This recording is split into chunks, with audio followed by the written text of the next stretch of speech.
¿Quién me dice cuántos versículos tiene el capítulo 7 de Hechos? 60. Aquí Esteban, cuando lo están interrogando, en lugar de defenderse a sí mismo, empezó a hacer una narrativa desde Abraham. Fíjense en el versículo 1, dice, el sumo sacerdote que lo estaba interrogando le dijo entonces, ¿es esto así? Es decir, todo lo que me están contando y de lo que te están acusando, ¿es verdad? Normalmente todos, yo creo que cometeríamos ese error, ¿verdad? Porque siempre el yo va de primero. ¿Se han dado cuenta? No, yo no hice, no es que yo creí, no es que yo pensé. Esteban ni siquiera mencionó el yo. Él empieza diciendo, varones hermanos y padres, oíd, el Dios de la gloria apareció a nuestro padre Abraham, estando en Mesopotamia, antes que morase en Harán. Y le dijo, sal de tu tierra y de tu parentela, y ven a la tierra que yo te mostraré.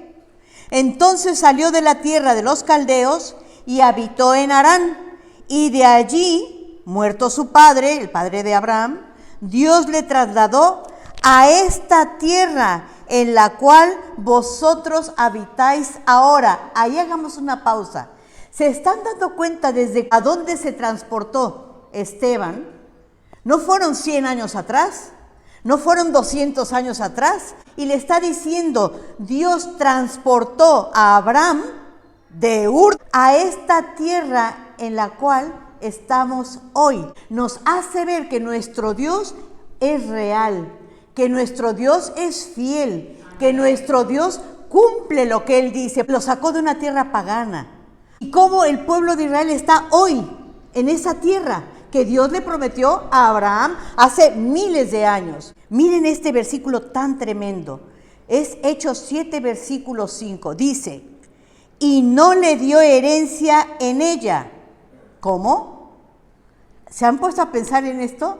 Dice, y no le dio herencia en ella, en esa tierra. Está hablando de Abraham. Pero si el Señor lo llamó, ¿no? ¿No le prometió que le iba a dar una tierra? ¿Y cómo dice aquí? No le dio herencia en ella. Y todavía dice más, ni aún para asentar un pie. Normalmente, me da tristeza decirlo, pero normalmente, como seres humanos que somos, buscamos a Dios por los favores que Él nos puede dar. No le dio herencia en ella, ni aún para asentar un pie, pero prometió que se la daría en posesión y a su descendencia después de él, cuando él aún no tenía un hijo. Yo creo que Abraham ahí hubiera hecho lo que haríamos todos. Espérate, Señor, a ver, ¿cómo? ¿Voy a dejar yo mi tierra y no me vas a dar nada para mí? ¿Para mis descendientes? ¿Y yo ahora qué? ¿Ahora qué? Y eso es lo que vivimos todos en este siglo, amados. La recompensa inmediata. Toda la tecnología punta que tenemos es lo que ocasiona. Estamos ahí dándole al teléfono y ya no nos sacia nada porque tenemos una sed insaciable, pero de nada. Como que estamos bebiendo vacío. ¿Me están entendiendo lo que quiero decir? Eso es lo tremendo, amados. Y esto es lo que quiero que entendamos. Dios quiere bendecirnos, sí. Nos hace promesas, sí. Pero Dios quiere que aprendamos a confiar en Él y a vivir por fe. Amén. Dios quiere que aprendamos a creer en Él como lo hizo Abraham. Por eso yo les quiero compartir esta figura que a mí me tocó mucho. Porque creo que esto sintetiza no solamente lo que estamos acostumbrados a ver, la historia del pueblo de Israel. Es que esa historia, amados, quiero que entendamos, esa historia del pueblo de Israel es tu historia y la mía. Es la misma historia. Dios sacó al pueblo de Israel de la esclavitud del pecado de Egipto, igual que te sacó a ti y a mí. Pero no solamente eso, sino que el Señor les llevó por el desierto. ¿Pero por qué lo llevó al desierto? ¿Para qué? ¿Cómo lo saca? Como decían los mismos hebreos, nos sacaste de esa tierra donde teníamos las ollas de carne, teníamos los puerros, los melones, pero eras esclavo. Es una idea que tienes tú fantasiosa, sí. Tenían allí carne, tenían allí puerros, tenían melones, pero no eran tuyos. Espero que tú y yo no nos estemos dejando encantar por el pueblo de Egipto. ¿Qué es Egipto? es el mundo. Recuerden, Faraón es la figura de Satanás y Egipto es la figura del mundo. Y lo saca del estado de pecado y de esclavitud hacia la libertad, pero no lo entiende el pueblo de Israel, porque para ellos el desierto fue como un castigo. ¿Se acuerdan cuántas veces murmuró el pueblo de Israel en el desierto? ¿Para qué nos sacaste de aquí, Moisés? Mira, nos van a matar. ¿No teníamos sepulcros allá donde poder morir? Y eso que vieron las plagas que Dios ejecutó por la mano de Moisés. Y aún así murmuraron. Ay, no tenemos agua, nos vamos a morir de sed. Pero si vieron cómo el Señor convirtió el río en sangre y lo volvió a su estado otra vez, y aún así el corazón del pueblo estaba duro. No tenemos pan, y así siguieron. No pararon de murmurar. No estaban agradecidos, su corazón parece que estaba de piedra. Tenían al faraón que se negó por activa y por pasiva a dejarles libres, hasta que finalmente accedió. Pero no olvidemos un detalle que parece mínimo, parece pequeño, pero que una vez que los dejó salir, ¿qué sucedió? ¿Para qué los dejé ir? Ahora, ¿quién va a trabajar la tierra? Y empezó a uncir su caballo y fueron detrás del pueblo de Israel. Y lo mismo sucede el día de hoy. Tú y yo ya estamos libres. Jesucristo ya nos salvó.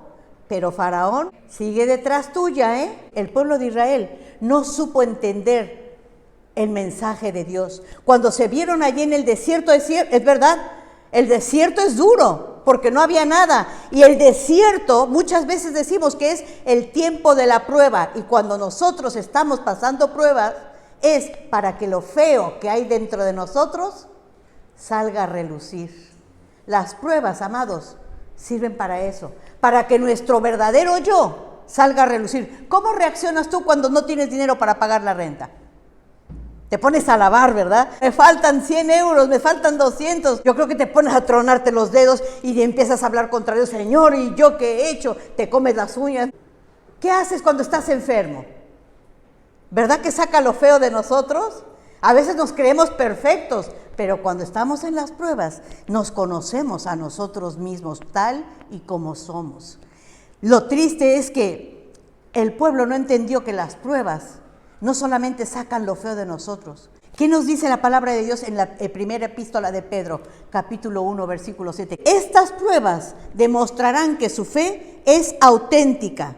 Está siendo probada tu fe. De la misma manera, oigan, tu fe está siendo probada de la misma manera que el fuego prueba y purifica el oro, aunque la fe de ustedes es mucho más valiosa que el oro.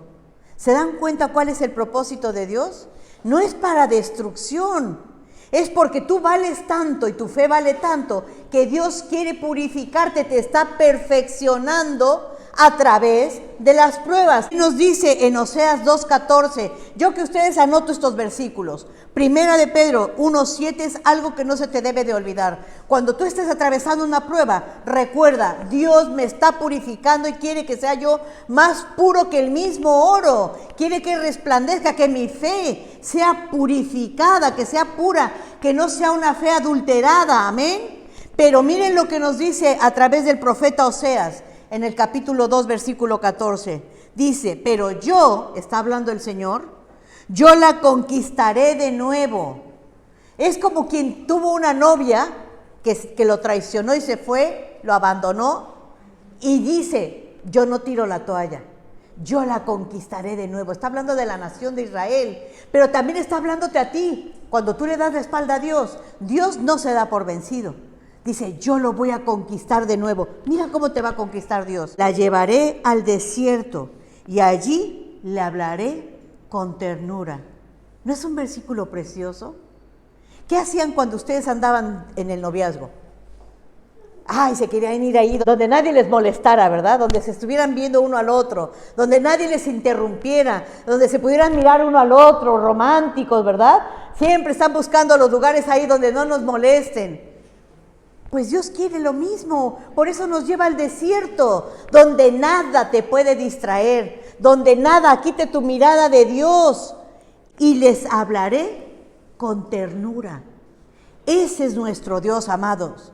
Cuando pases por la prueba, recuerda, Señor, tú me estás trayendo al desierto para hablarme con ternura, porque me quieres reconquistar. Heme aquí, ayúdame a entender tu lenguaje de amor, porque muchas veces no lo entendemos.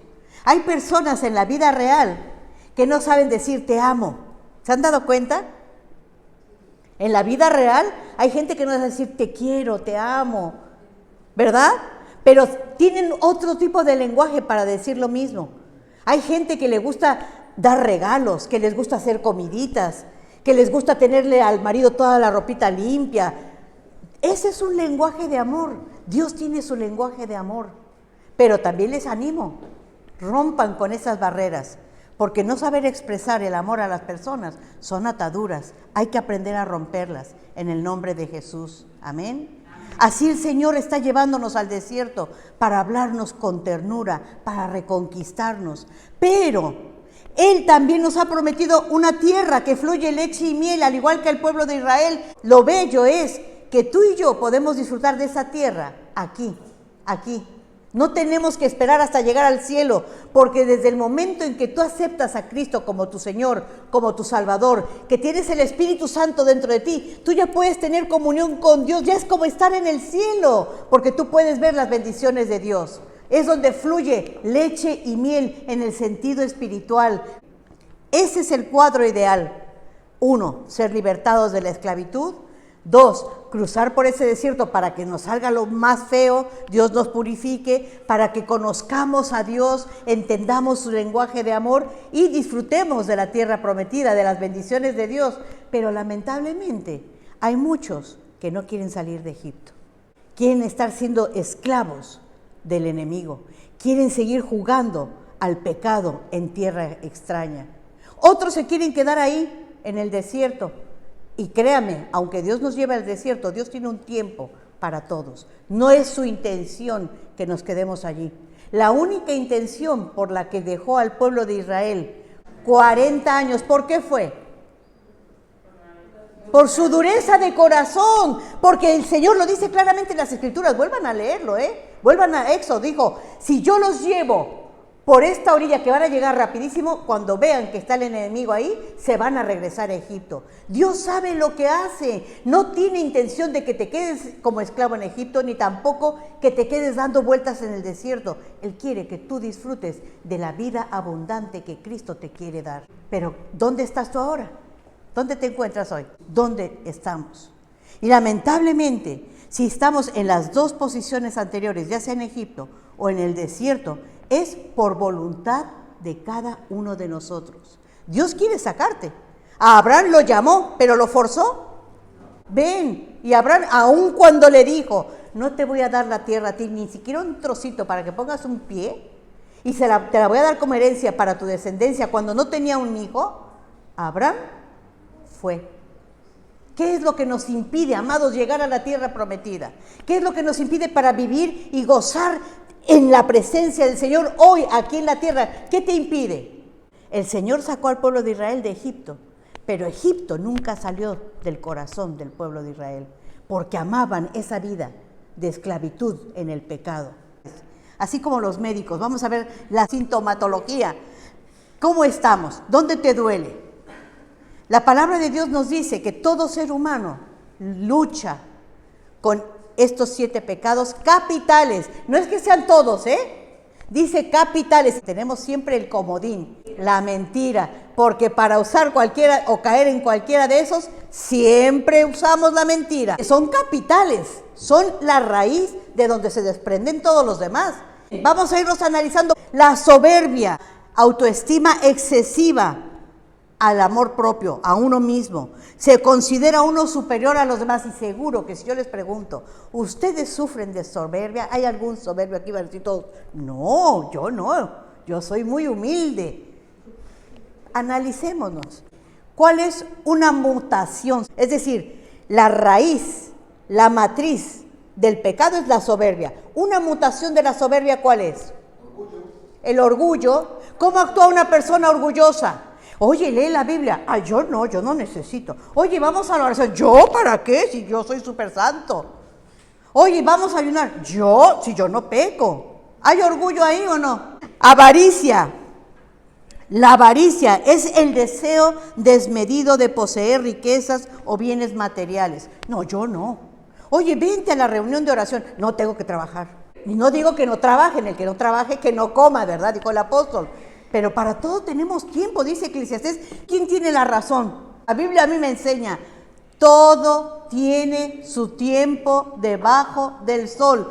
Tiempo para reír, tiempo para dormir, tiempo para trabajar, tiempo para pasar con el Señor, tiempo para estar con la familia. Aquí como que alguien tiene la balanza desequilibrada, ¿verdad?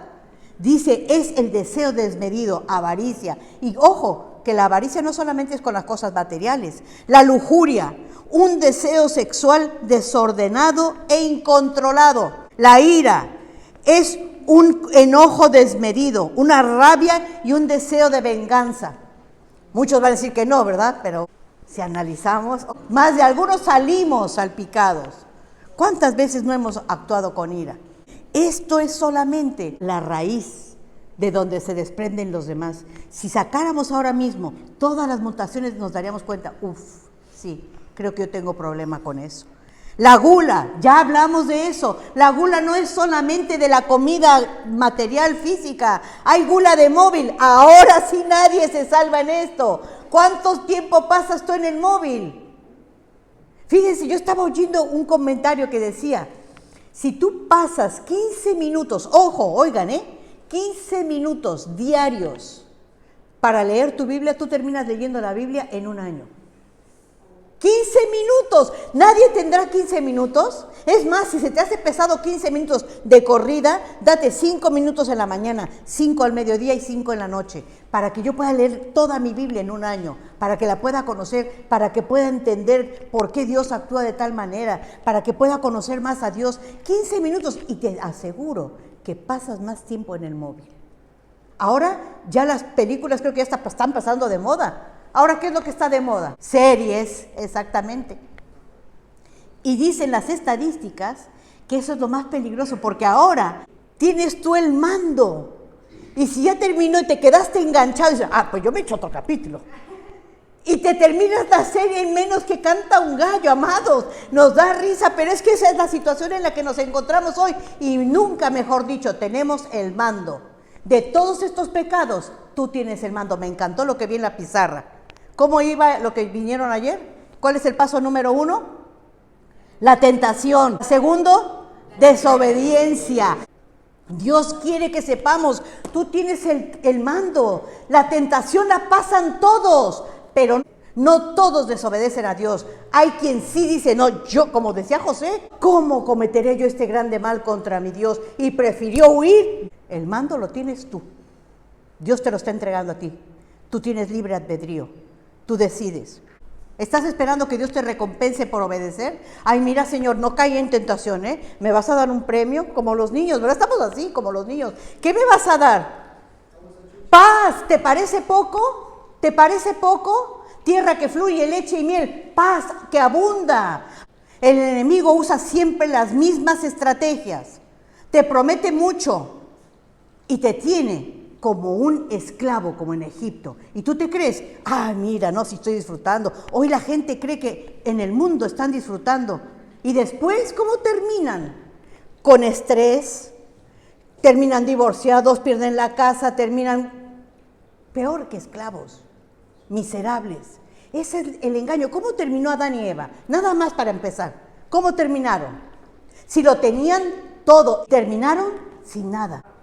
Avergonzados, lejos de la comunión de Dios, y no solamente ellos, porque la maldición alcanzó su casa. El primer fratricidio lo tuvieron en su hogar, y eso nos salpicó a todos. ¿Se dan cuenta, amados?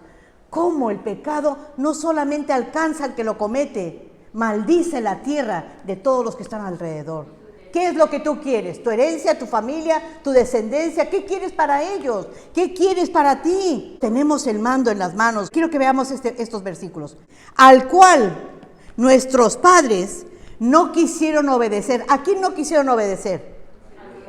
A Dios. Muy bien. Pensé que se iban a equivocar y me iban a decir a Moisés. Porque es verdad.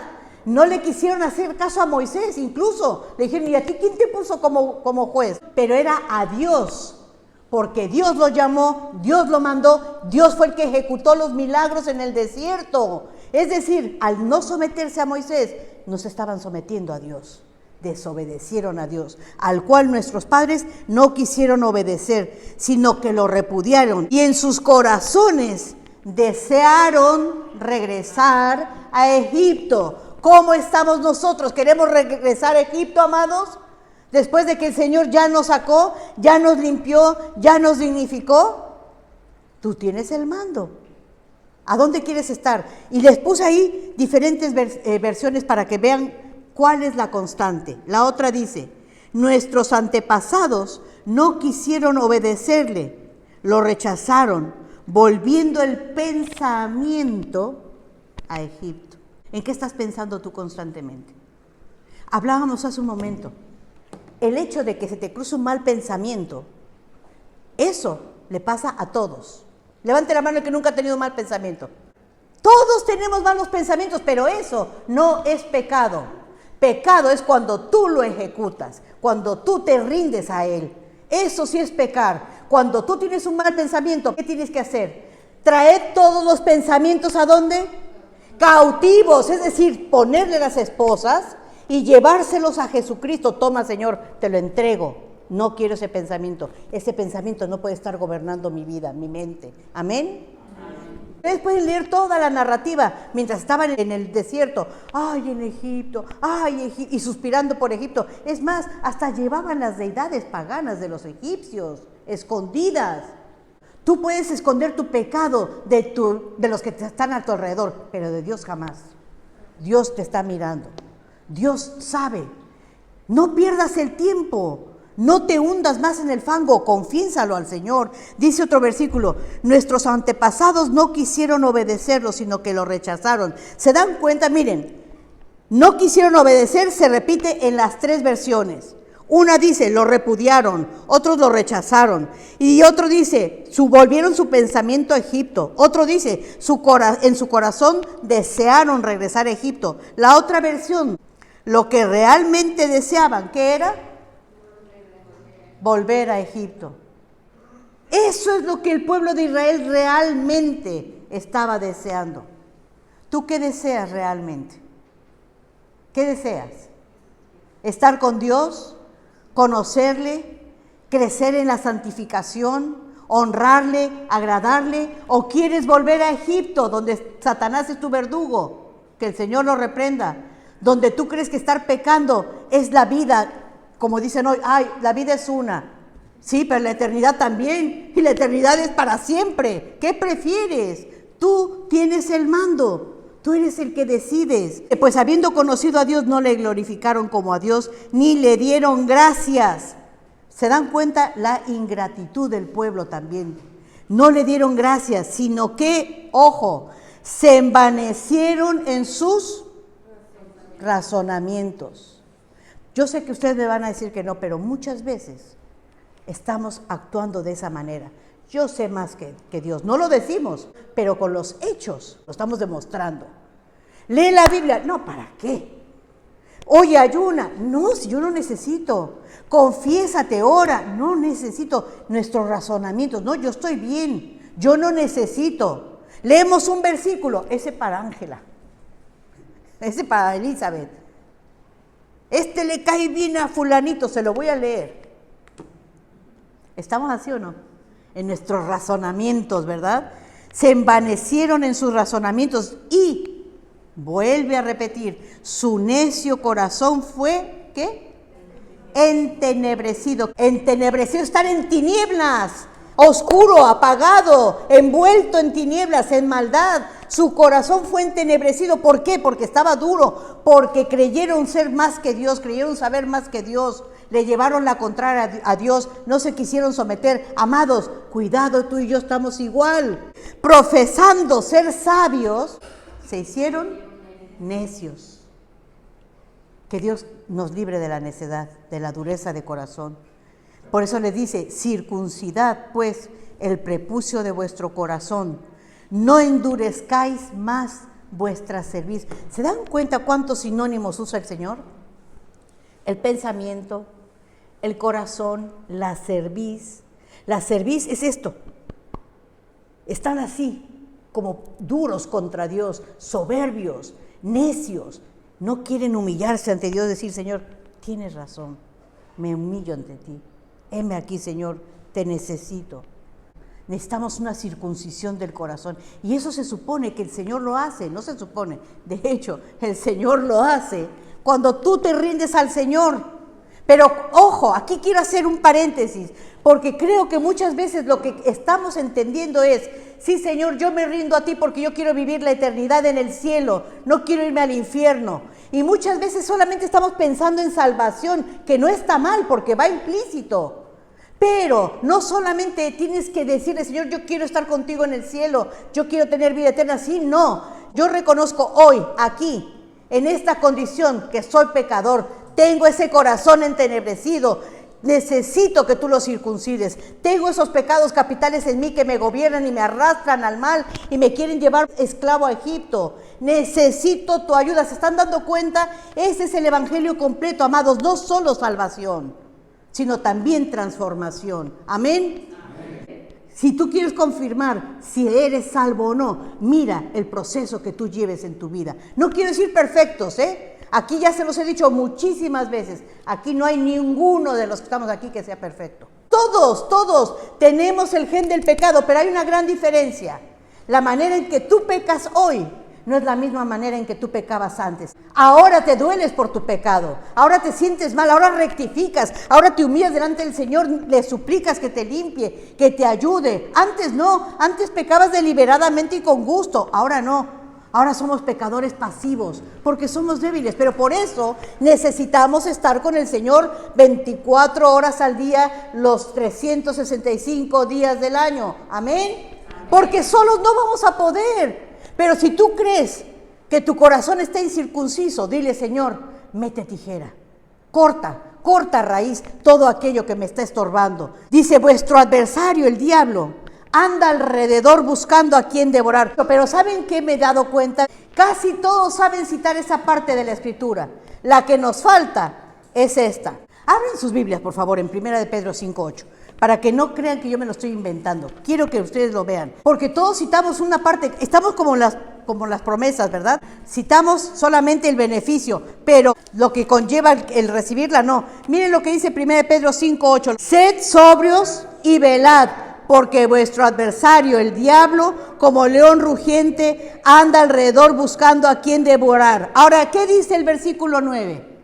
Al cual que, repítamelo por favor, ¿al cual que? ¿Al cual que? ¿Qué tienes que hacer tú?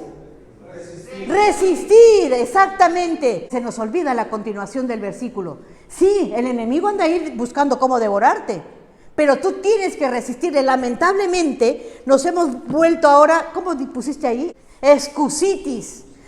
Padecemos de ese mal, una nueva enfermedad, la excusitis. Ay, es que el enemigo me tentó. Ya vimos, la tentación no es el pecado. ¿Tú debes qué? Resistir. ¿Y estar qué?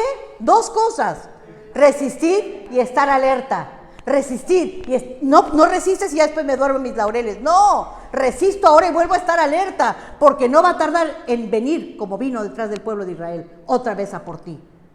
Resistir. Y les busqué más versiones para que vean. Ahí en esa versión dice resistir. Dios dice sed de espíritu sobrio. La siguiente versión dice sed templados, equilibrados. ¿Y qué? Velad. ¿Velad qué quiere decir? Estad alerta. No que ya vencí, ahora me echo una pestañita, ya peleé. Porque cuando venga el ladrón y cuando tú menos te des cuenta, va a saquear tu casa. ¿Qué es tu casa? Todo lo que Dios te ha dado, todas las riquezas que tienes en Cristo. Por eso hay que estar velando. Sed de espíritu sobrio, sed templados, velad. Sean prudentes, no insensatos. Sean prudentes y estén siempre, ¿qué? Despiertos. En otra versión dice alertas. Otra versión, tengan cuidado y estén siempre alertas. ¿Se dan cuenta? Velad, despiertos, no dormir, alertas. Cuídense de su gran enemigo. ¿Hay alguna contradicción en todas estas versiones? Ninguna. Hay gente que dice que la palabra de Dios se contradice, porque hay muchas versiones, más bien se refuerza. Hay que estar velando y orando para no caer en tentación. Hay que estar alertas. Practiquen, esta me encanta a mí, practiquen el dominio propio y manténganse, ¿qué? Otra vez, alerta. ¿Cómo estás cuando tú recibes una notificación de que está el clima adverso? Te preparas exactamente, alerta, tienes ahí tu botiquín de emergencia, etcétera. Así tienes que estar tú en el sentido espiritual. No puedes dormirte, porque el enemigo viene detrás de ti para volver a capturarte. Y yo no quiero volver a ser presa de ese verdugo. Dios me libre, y espero que tú tampoco. No os dejéis seducir, ni sorprender. ¿Cómo llega el ladrón? Te dice, mañana llego por tu casa, prepárate. Tenemos que estar alerta, podemos disfrutar de las bendiciones de Dios, estamos en la tierra que fluye leche y miel, es verdad, Dios nos los va a dar por la eternidad, pero aquí Él quiere que tú tengas una vida en abundancia. No te dejes robar todo lo que Dios te ha dado, porque el enemigo solo viene para matar, robar y destruir. Te viene a seducir como lo hizo con Eva, pero te quiere destruir. Él no es tu amigo. Dice 1 Corintios 10:13, las tentaciones que enfrentan en su vida no son distintas a las que otros atraviesan. En otra versión que ya conocemos dice, no os ha sobrevenido ninguna tentación que no sea humana, pero de todas ellas nos librará el Señor. Esa es la promesa, siempre y cuando tú le busques, siempre y cuando tú te refugies en Él, siempre y cuando tú te sometas a Él y a su palabra. Santiago 1:13. Cuando alguno es tentado, ya aquí no tenemos excusa, ¿verdad? Miren, yo lo estoy leyendo y me siento en mi mente como que estamos, yo por aquí me escapo, por ahí, no hay escapatoria, no hay escapatoria. La Biblia te pone en tu lugar. Cuando alguno es tentado, no diga que es tentado de parte de Dios, porque hasta Dios lo metemos en el ajo. Ay, es que si Dios no hubiera querido, no me hubiera puesto ese billete ahí. Adán, la mujer que tú me diste. Cuando tú seas tentado, no digas que es tentado de parte de Dios, porque Dios no puede ser tentado del mal, ni tampoco tienta a nadie. ¿Nos quedó claro? Dios no tienta a nadie. Dios nos prueba, muy distinto.